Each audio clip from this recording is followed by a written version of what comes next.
আসসালামু আলাইকুম রহমতুল্লাহি বরকাতুহু। তে বন্ধুগণ, আশা করি আল্লাহ পাকের রহমতে সকলে সহি সালামত আছেন।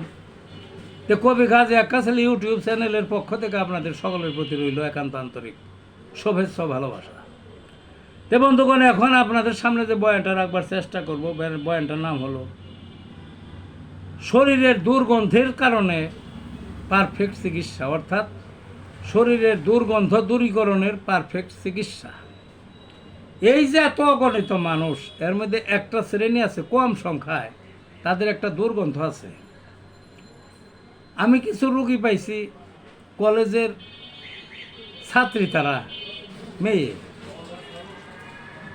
ওই শরীরের দুর্গন্ধ, যতই বাসনা সাবান দিয়ে গোসল করুক, যতই সেন্ট মাখুক, এটা একটা অসুখ। পুরুষও একজন দেখছি আমি, দুইজন পাইছি, দুর্গন্ধ শরীর দেয়, অত্যন্ত দুর্গন্ধ।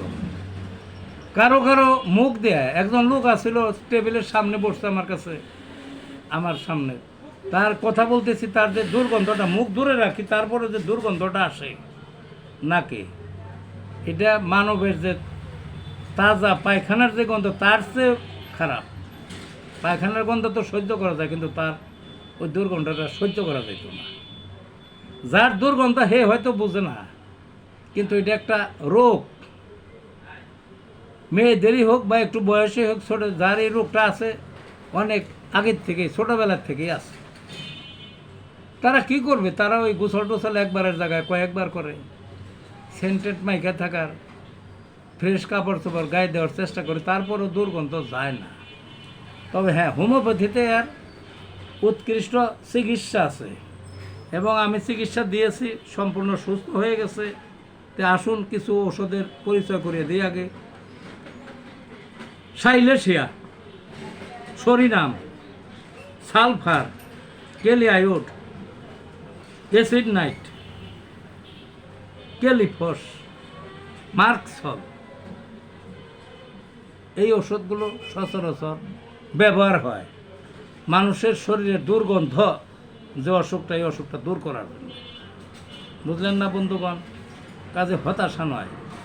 যাদের এই দুর্গন্ধের অসুখ আছে, অবশ্যই চিকিৎসা নেবেন হোমিওপ্যাথিকের। আর আশেপাশে থাকলে আসবেন, কারণ এগুলা অন্য রোগের চেয়ে আরও বেশি খারাপ। মেয়ের শরীরে দুর্গন্ধ, বিয়া দিয়ে দিলেন, মানে জামাই দেখে মেয়ের শরীর দিয়ে গন্ধ, তাইলে ঘরটা কি টিকবে? টিকা কষ্ট। আবার জামাইয়ের শরীরে গন্ধ, মেয়ে তো না যায় না, বিয়া হয়েছে, এখন তার শরীর দিয়ে গন্ধ, ঘরটা কি টিকবে? টিকবে না। কাজে আসুন, হোমিওপ্যাথির যে আরেকবার বললাম, চিকিৎসা নেন, আপনারা এই দুর্গন্ধ মুক্ত হন। ভালো থাকুন বন্ধুগণ।